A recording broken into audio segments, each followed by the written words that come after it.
Hi viewers, నేను మీ doctor MZ Askari. నేను ఎండి యునాని అండి. నా క్లినిక్ వచ్చేసి నాంపల్లి, హైదరాబాద్లో ఉంటుంది. ఇవాళ నా టాపిక్ స్మోకింగ్ అంటే ధూమపానము. ధూమపానం వల్ల ఏంటి నష్టం? ధూమపానం ఎక్కువ తాగిన వాళ్ళకు క్యాన్సర్ అవుతుంది. చాలా సంవత్సరాలు వాడే వాళ్ళలో క్యాన్సర్ వస్తుందని సైన్స్ కూడా చెప్తుంది. అలాగే సిగరెట్ డబ్బి మీద కూడా స్మోకింగ్ ఇంజూరియస్ టు హెల్త్ అని వేసేస్తారు. ఇప్పుడు ఆ డబ్బి మీద క్యాన్సర్ బొమ్మ బదులు దీనివల్ల అంగం లేవదురా అని అది వేసేసామనుకోండి, దాని మీద ఫస్ట్ డేనే ఆ బొమ్మ పడంగానే 190 మంది మానేస్తారు.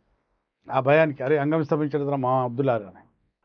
క్యాన్సర్ తర్వాత వస్తుంది, ఫస్ట్ అంగస్తమన సమస్య వస్తుంది. సిగరెట్ తాగే వాళ్ళలో ఏంటంటే అది గొనాడోటాక్సిన్ అంటే టబాకో పొగాకు ఉంది కదండి, దాంట్లో నికోటిన్ అనే ఒక ఇంగ్రీడియంట్ ఉంది, కాంపోనెంట్. ఆ నికోటిన్లో దాని దుష్ప్రభావం ఏంటంటే మన గోటీలు ఉంటాయి కదా, టెస్టికల్స్, ఆ టెస్టికల్ మీద విష ప్రభావం ఉంటుంది. దేంది? నికోటిన్, పొగాకుది.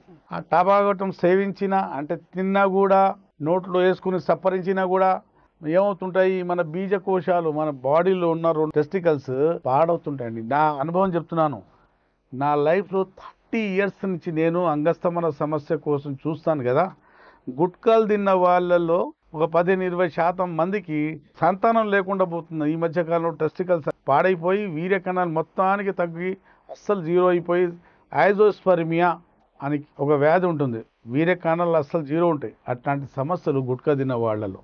ఇప్పుడు సిగరెట్ తాగిన వాళ్ళలో, జర్దా తిన్న వాళ్ళలో, కిల్లీలు తింటారు కదండి జర్దాలు వేసుకొని, వాళ్ళలో మన గోటిల్లో లెడిక్ సెల్స్ ఉంటాయి, కొన్ని కణాలు ఉంటాయి. ఆ కణాలు ఏం చేస్తాయంటే మనం మగాడిగా ఉంచడానికి అక్కడి నుంచి హార్మోన్స్ ఉత్పత్తి చేస్తాయండి.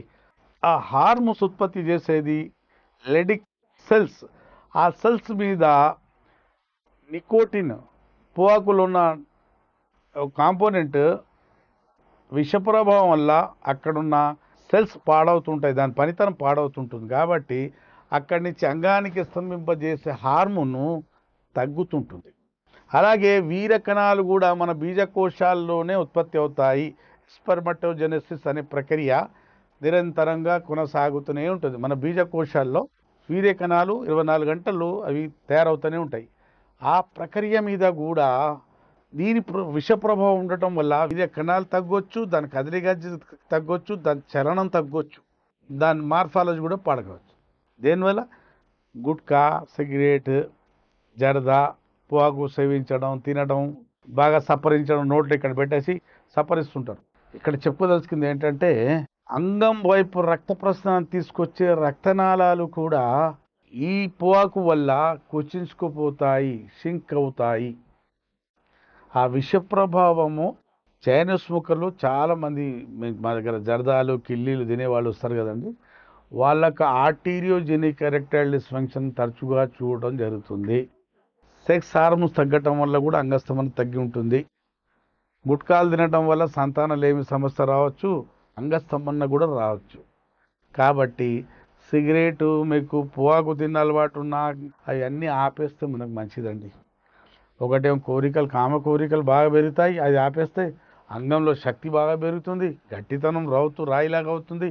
అలాగే వీర్యం కూడా ఆరోగ్యకరమైన వీర్యము 2 to 5 ml తెల్లటి వీర్యం తయారవుతుందండి.